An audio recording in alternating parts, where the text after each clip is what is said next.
It is 9 o'clock on Monday night. Sorry for the late post. But I guess Snowpocalypse 2.0, or potentially by this point 3.0. I don't really know what snowstorm we're on. Um, anyway, large snowstorm on the way. So I went grocery shopping to get more broccoli and clementines to see me through this. I also got Twizzlers. But I am sick to death of talking about snow. So I'm not going to talk about snow. I'm going to talk about what I miss about 2009 internet. Here we go. So picture this. It is 2009, possibly 2008. And I get home from school and I rush over to the phone and I pick up the landline and I call Nicole on the phone. And she answers and she says, "What time are you going to be on the internet?" And I said, "I can get on at 4. And she says, "Okay, let's chat online at 4. Even though we're literally just talking on the phone right then. It was so much cooler to chat on Instant Messenger. And you know what I tell my students to this day? I learned how to type using AOL Instant Messenger because we had these like crazy typing classes back when I was in 7th or 8th grade. I couldn't figure it out. They made you cover up the keyboard and I could not.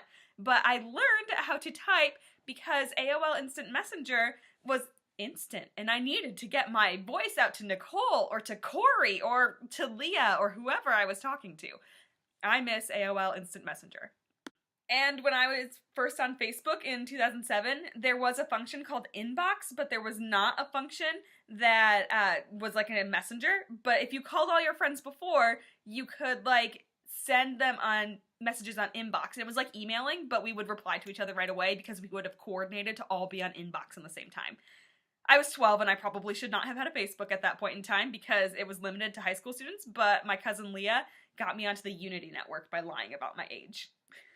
I had to go back through and fix it, like, when I actually entered high school, because it definitely said that I was 15 when I first got a Facebook. Oh, and Facebook's gone by. Do you remember my all-time favorite app on Facebook that I wish was still a thing? Pieces of Flair. I used to spend hours and hours creating little teeny pieces of flair that I could send to all my friends and to personalize. I used to carefully curate all of these fake cork boards because I just loved to stick my pins on them. Nowadays, I am still a lover of flair, but in different forms. I have flair in the traditional sense that it is pins and buttons that you can stick to different things. These ones are all robotics and also my Life's Library pin.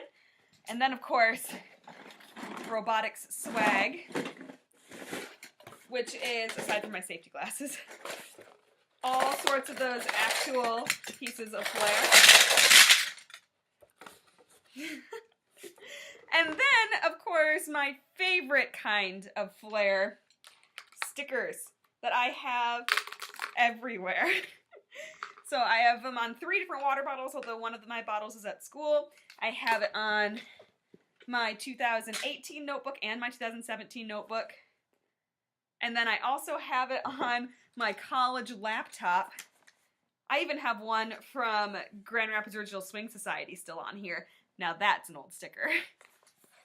And then, of course, if we fast forward a few years to when I met you and Niffer, and we spent so much time on Pinterest sending each other random pictures of David Tennant in places he shouldn't be. I look back at some of these pictures and I just laugh at how whimsical my childhood was. All of that being said, however, I am very glad for the internet in 2019 because the internet in 2019, or well, I guess 2018, allowed me to connect with Exelith Laboratories and to collaborate with an almost NASA scientist. I was able to show my kids what it looks like to really cross-collaborate across a nation.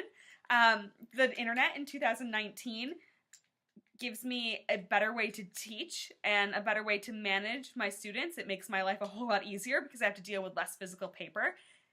The internet in 2009 is less good at keeping up with friends than the internet in 2019. I can hang out with my dear cousin Corey virtually, and to reminisce about all the pictures that we took when I was there in June. The internet in 2019 allows me to Skype every Thursday with my best teacher friend, Emily. The internet in 2019 allows me to Snapchat my sister Jackie and our dear friend Matilda on the daily, and to stay in connection with both of my brothers, even though I don't live near them either.